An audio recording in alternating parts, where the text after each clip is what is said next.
السلام علیکم ورحمۃ اللہ وبرکاتہ۔ چلیے پہلے میں آپ کو 2 ہفتے ہو گئے یار، میں نے ایک لطیفہ نہیں سنایا کسی کو بھی، مطلب ویڈیو میں جو سنانا چاہیے تھا تاکہ آپ کو تھوڑا اچھا دکھے۔ یہ کہ ایک آدمی جو ہوتا ہے وہ گدھے پر اپنا سامان مطلب لاد رہا ہوتا ہے، یعنی کہ سامان لے جانے کے لیے وہ گدھے پر سامان رکھ رہا ہوتا ہے۔ وہ سامان اتنا زیادہ ہوتا ہے کہ گدھا اسے برداشت نہیں کر پاتا، یعنی کہ بہت زیادہ گدھا جتنا طاقتور ہوتا ہے اسے تھوڑا زیادہ ہی سامان وہ گدھے پہ رکھ دیتا ہے، تو گدھا بڑی سستی سے دھیرے دھیرے دھیرے چلتا رہتا ہے۔ اب اسے جلدی پہنچنا تھا آدمی کو، لیکن گدھا اتنا دھیرے دھیرے چل رہا ہے، تو وہ آدمی جاتا ہے حکیم کے پاس، بھائی میرا گدھا اتنا سلو چل رہا ہے کہ مجھے پہنچنے میں دیری ہو رہی ہے، تو میں کیا کروں؟ تو حکیم صاحب بولتے ہیں کہ ایک کام کرو، یہ لیپ لے کے جاؤ، گدھے کو لگا دو، پھر دیکھو میرا لیپ کا کمال۔ پھر اس کے بعد جاتا ہے، لیپ تھوڑا گدھے کی دم اٹھا کے تھوڑا لیپ لگا دیتا ہے۔ پھر کیا تھا،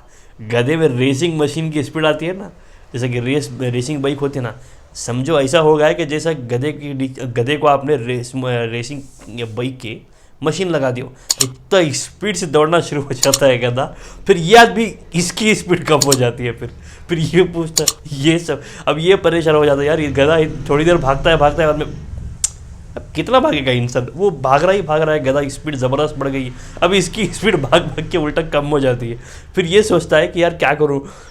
سمجھ میں نہیں آ رہا۔ پھر یوں آگے چلتے چلتے ایک حکیم صاحب اور ملتے ہیں، پھر حکیم صاحب کے پاس جاتا ہے، بھائی اس حکیم صاحب نے لیپ لگانے کے لیے گدھے کو دیا ہوا تھا، لگا تھی، گدھے نے تو بہت اسپیڈ پکڑ لی لیکن میری اسپیڈ کم ہو گئی۔ تو اس کے بعد ہوتا یوں کہ حکیم صاحب کہتے ہیں کہ ایک کام کرو، یہی لیپ تھوڑا تم بھی لگا لو۔ پھر اس کے بعد کیا ہوتا، وہ لیپ تھوڑا وہ لگاتا ہے، پھر اس کی جو اسپیڈ تھی گدھے سے ڈبل ہو جاتی ہے، کیونکہ اس لیپ میں مرچی ہوتی ہے، وہ مرچی کے جلن سے کتنا تیز بھاگے گا آدمی پھر، اور کیا ہوتا ہے پتہ نہیں، لیپ میں وہ اتنی اسپیڈ بڑھ جاتی ہے، وہ گدھے سے اسپیڈ بھاگنا شروع کر دیتا ہے وہ، اور بھاگتا بھی ایسا بھی نہیں، اور لوگوں کے کہتے ہوئے جاتا ہے، ارے بھائی میں تھوڑی دیر میں واپس آ رہا ہوں، میرے گدھے کو پکڑ کے رکھو، میں تھوڑی دیر میں واپس آ رہا ہوں، میرے گدھے کو باندھ کے رکھو، میں تھوڑی دیر میں واپس آ رہا ہوں، میرے گدھے کو پکڑ کے رکھو۔ تو اسے میں نے ہنسانے کے لیے بولا آپ کو۔ چلیے آج کا جو وظیفہ ہے بہت بہترین عمل ہے۔ لوگ کہتے ہیں نا کہ میرا بچہ میری بات نہیں سنتا، میرا بیٹا ہو یا میری بیٹی میری بات نہیں سنتی، میں جو کہتی ہوں، ماں کہتی ہے کہ میں جو کہتی ہوں نہیں مانتی، باپ کہتا ہے کہ میں جو کہتا ہوں نہیں مانتے، میرے بچے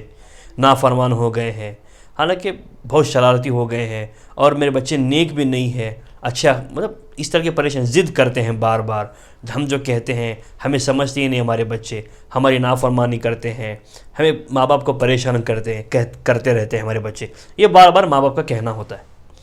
تو دیکھو اس میں سب سے پہلی غلطی ماں باپ کی بھی ہوتی ہے، کیونکہ پرورش جب کرتے ہیں، بچے چھوٹے ہوتے ہیں، اسی وقت بچوں کو سکھانا چاہیے۔ اس وقت آپ کیا کرتے ہو، ارے اگر بچہ کچھ الٹی سیدھی حرکت کر بھی دے تو آپ کیا کہتے ہو، الٹا سیدھا کام کر دیتے ہو، ارے کوئی نہیں چھوٹا بچہ ہے یار،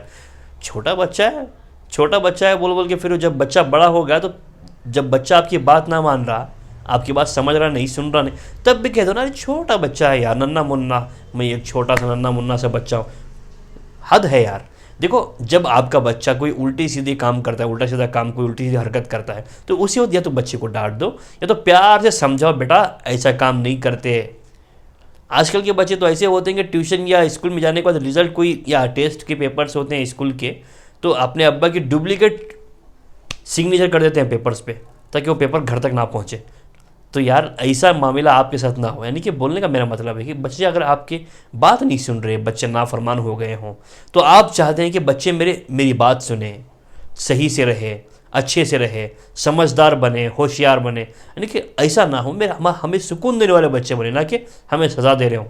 اب سیدھی سی بات ہے، جب بچے نافرمان ہوں گے تو سوچ کے ماں باپ کی حالت خراب ہو جاتی ہے اس میں۔ اس لیے انشاءاللہ میں آج آپ کو ایک ایسا وظیفہ بتاؤں گا، اس وظیفے کو کرنے کی وجہ سے آپ کے پیارے سے بچے سمجھدار اور بن جائیں گے، اور نیک بن جائیں گے، اور ان کے اخلاق اچھے ہوں گے، اور ساتھ ہی ساتھ آپ کی بات سننے بھی لگ جائیں گے، یعنی کہ آپ کی آنکھوں کی ٹھنڈک بنیں گی۔ یار آنکھوں کی ٹھنڈک کا میں پہلے سوچتا تھا کہ یہ آنکھوں کی ٹھنڈک یعنی نماز، مطلب بچے اولاد جو ہے، یا اللہ ہمارے بچوں کو ایسا نیک صالحہ بناؤ جو ہمارے آنکھوں کی ٹھنڈک ہو۔ یار یہ آنکھوں کی ٹھنڈک ہوتی کیا ہے، میں پہلے سوچتا تھا، پھر میں نے یہ سوچا کہ میرے خیال سے کوئی فریج کا پانی لے کے بچے روز آنکھوں میں ڈالتے ہوں گے ماں باپ کے۔ اب ٹھنڈی وہی چیز ہے نا، میں وہی سوچتا تھا کہ کوئی فریج کا یا کوئی ٹھنڈا پانی لے کے یا کچھ بھی لے کے بچے اپنے ماں باپ کی آنکھوں میں ڈالیں۔ اس لیے تو میں نے تب سے طے کیا تھا، یقین مانو میں اپنا سچ بتا رہا ہوں، مدرسے میں تھا نا، یہی سوچتا تھا میں بھی جب جاؤں گا گھر پہ تو روزانہ امی ابا کی آنکھوں میں ٹھنڈا پانی فریج کا ڈالوں، ٹھنڈا پانی فریج کا ڈالوں گا، یہی سوچتا تھا۔ بعد میں جب مجھے سمجھ میں آیا یار آنکھوں کی ٹھنڈک کا مطلب سکون والے اولاد ماں باپ کو سکون دے، کوئی پریشان نہ کرے، ماں باپ کی بات مانے، اسے کہتے ہیں۔ میں کچھ الگ سمجھ جاتا تھا۔ چلیے کوئی بات نہیں،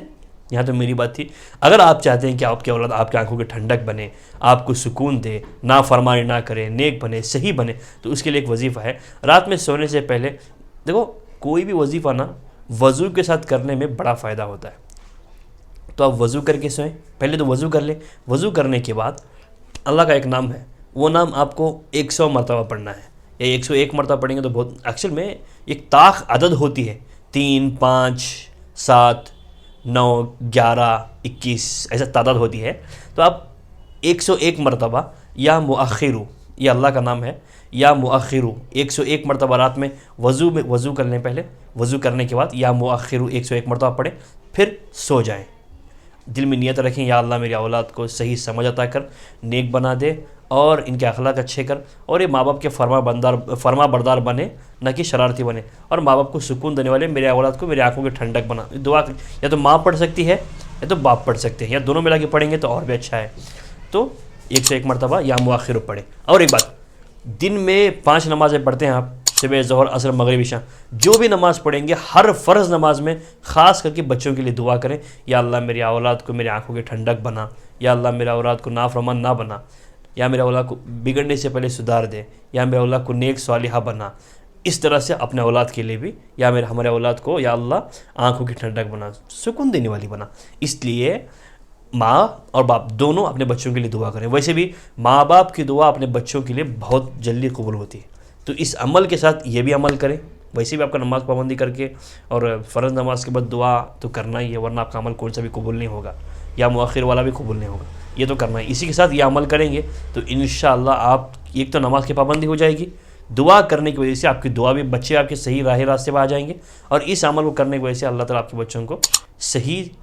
بنا دیں گے، یعنی آپ کو سکون دینے والی اولاد آپ کی آنکھوں کی ٹھنڈک بھی دینے والی بن جائے گی انشاءاللہ۔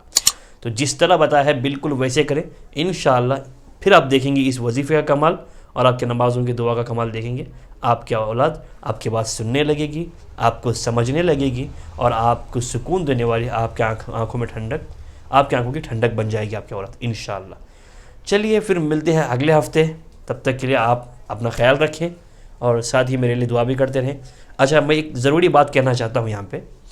ایک میرا چھوٹا بھائی ہے، میں بات یہ کہنا چاہ رہا تھا، دیکھو ایسا کوئی بندہ ہم نہیں کہہ سکتے ہر بندہ گنہگار ہے،